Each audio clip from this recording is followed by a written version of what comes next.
And another huge vote for lasting political change. The latest surge in the tide sweeping Eastern Europe, demanding communist heads.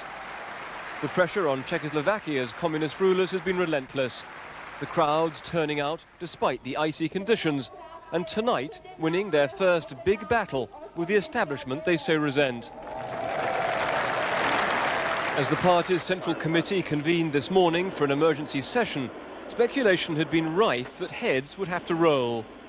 The party's leader, Miloš Jakeš, was under most fire, and as it turned out, he was to leave this meeting ousted from power. Sacked with him were 24 others, the entire membership of both the Presidium, the equivalent of the Politburo, and the Secretariat which runs the party. It's being seen as a drastic attempt to revitalize a regime, out of date given changes elsewhere in the Warsaw Pact, out of step with its subjects, and now in grave danger of becoming out of office if it grants the free elections the population is now demanding. For Miloš Jakeš, it's the end of just under 2 years at the top.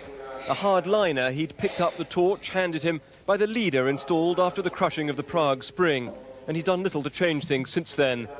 He has tolerated some tinkering of the party's hierarchy earlier this year, a concession to the growing demands for change, demands that have now cost him his political life. The news of these stunning changes was carried on Czech television tonight, a broadcast that showed as well the reaction on the streets. The test now is how many people join the national strike still planned for Monday. That'll be a barometer of the public's determination to win not new communist leaders, but leaders from new parties instead. When Mr. Dubček returned to Prague from his political exile today, it was with the same message he delivered 21 years ago in what became known throughout the world as the Prague Spring. The crowds were as vast today as they were then. The difference was that this time Soviet tanks were not waiting to move in and crush their call for democracy. People were standing on the roofs above Wenceslas Square an hour before today's demonstration. Everyone in Prague knew Alexander Dubček had promised to visit them over the next few days, and everyone assumed, quite rightly, that today was the day. 250,000 people had chanted his name every afternoon for 5 days. But when he arrived arm in arm with the leader of the reform movement in Prague, playwright Václav Havel, he looked old and slightly frail, an unlikely figure for so much adulation.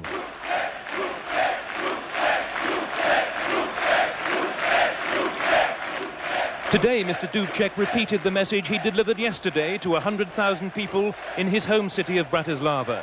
That Czechoslovakia must end the era which started with the Russian invasion of 1968 without confrontation. Civic Forum, the new alignment of opposition groups formed only at the beginning of this week, represented all the people, he said. Czechoslovakia must take its proper place again in Europe.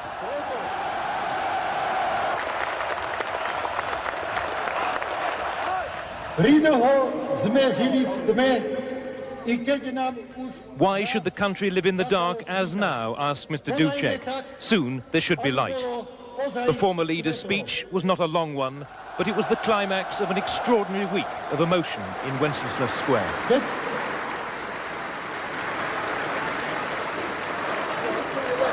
Today's was a triumphant return to Prague for the man whose own brand of perestroika was snuffed out by the Russians 21 years ago. Today, once again, Alexander Dubček is the figurehead for reform in Czechoslovakia. Mike Smart, BBC News, Prague. And for the latest from Prague, I'm joined on the phone now by our Foreign Affairs editor, John Simpson. John, I gather there's been an announcement in the past few minutes. Yes, we've just heard that the new party secretary, that's to say the political boss of the country, is a man called Karel Urbanek, who was part of the old leadership. This is something which I think is going to really upset an awful lot of the demonstrators who felt that, frankly, they'd got rid of the old government altogether. And to find that a man who is, in fact, pretty much of a hardliner himself, he's in his 40s, he's a former railway worker who's worked his way up really in quite a short space of time through the party hierarchy, and is certainly thought to be a hardliner, although not much is known about him. I think that's going to upset quite a lot of people. Well, it seems an extraordinary thing to have done at this stage. Why do you think they've done it? Nobody else to take over, maybe? Well, I think you've got to look at what's been happening in other countries. I mean, it's certainly true that the same sort of thing really happened in East Germany, that a man who had previously been regarded as a hardliner, Egon Krenz, came to power. I'm sure that that Karol Urbanek will be starting to offer all sorts of concessions to the critics who've been filling the streets in the past few days. I don't think there's any doubt about that. And of course, it depends really how he's going to run things. I imagine that he'll have to run things in a fairly sort of liberal and reformist way. But it isn't really quite what we thought, I must say, as we stood there watching the whole business unfolding in Wenceslas Square today, watching... has stood still in Czechoslovakia, that the men who did it remained in power until today. Pravda began sniping at the Czech leaders this morning, saying their people had lost faith in them. And Soviet spokesman Gennady Gerasimov offered encouragement to the Czech opposition by speaking sympathetically of reform and dialogue. The Kremlin has been busy this week, signalling both publicly and privately that it wants change, and warning the Czech leaders against any attempts to use force to hold power. Moscow wants to salvage as much credibility as it can from the reordering of Europe. And Mr. Gorbachev, today playing host to Poland's new non-communist Prime Minister, Mr. Mazowiecki, sees a value in having the Soviet Union flanked by successful reformers rather than failing conservatives. It may seem strange to you. It may seem strange to other people that I should want to wish you success, but I really do wish you success. It's just as much in our interests that a government and a people who are close to us should succeed. Romania remains the last major holdout, with President Ceausescu re-elected as Communist Party chief today. But even here... Kesh admitted that his own reforms had not been fast enough. His replacement was announced within the last hour as Karol Urbanek. As the resignations were announced, Mr. Dubček and other leading dissidents celebrated in front of cheering supporters. It was delivered by television to the Czechoslovak people, deadpan and matter-of-fact. In the centre of Prague, Alexander Dubček and leading figures from the various pro-reform movements were in the throes of a press conference. A colleague crept onto the stage to whisper the news to playwright Václav Havel, a dissident frequently arrested, who today received Sweden's Olof Palme Peace Prize. Fellow dissident Jiří Černý could not contain his joy, but they let Mr. Dubček conclude his remarks before grabbing the microphone and announcing the news. A sekretariátu VKSČ Secretariat of the Central Committee dávají své funkce k dispozici. Members of the opposition and journalists alike erupted in delight. At the Communist Party's political school tonight, there was anything but delight, as the members of the Central Committee debated, argued, and then prepared for a secret vote for a new Politburo and party leadership. The noose had been tightening on the hardline Communist Party leadership over the past 48 hours.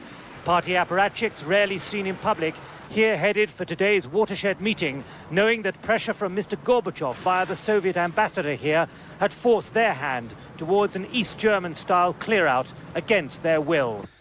Last night, the hardline defense minister had appeared on television to give a chilling warning of the enemy inside and outside the country. Today, the general's hardline feelings were clear when he confronted Western cameramen and told them to go to hell.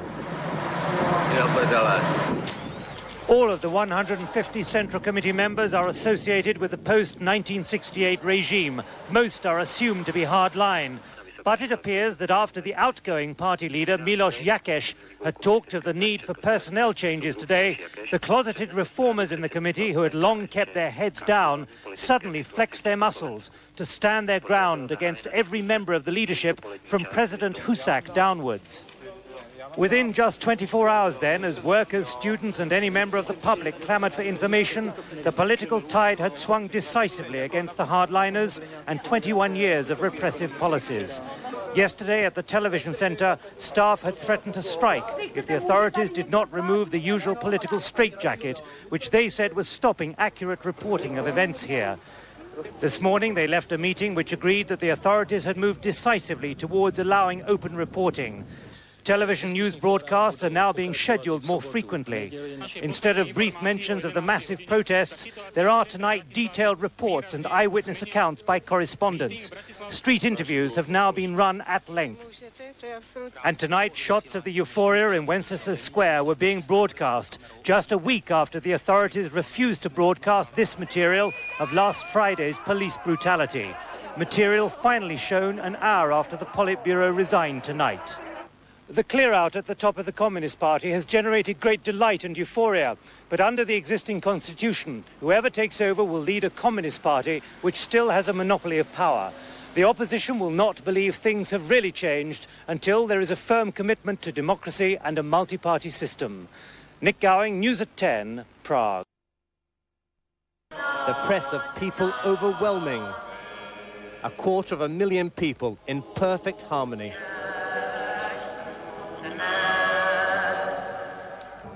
They were ready.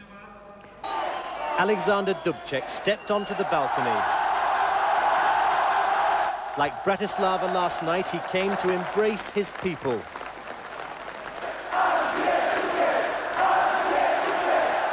It was the moment of climax. Overwhelming, emotional and unforgettable. 20 years in political obscurity as a disgraced non-person had not taken their toll. Dubček was supremely confident and less than 2 hours away from the political upheaval. He told them he was raising his voice in order to help build a new Czechoslovakia and emphasized there must be no confrontation as the nation seeks to establish a new face. The initiative of former party members appealed to all workers, farmers, the army, security forces, people militia. Just like 21 years ago, we must stand on the side of the movement just as we remembered it.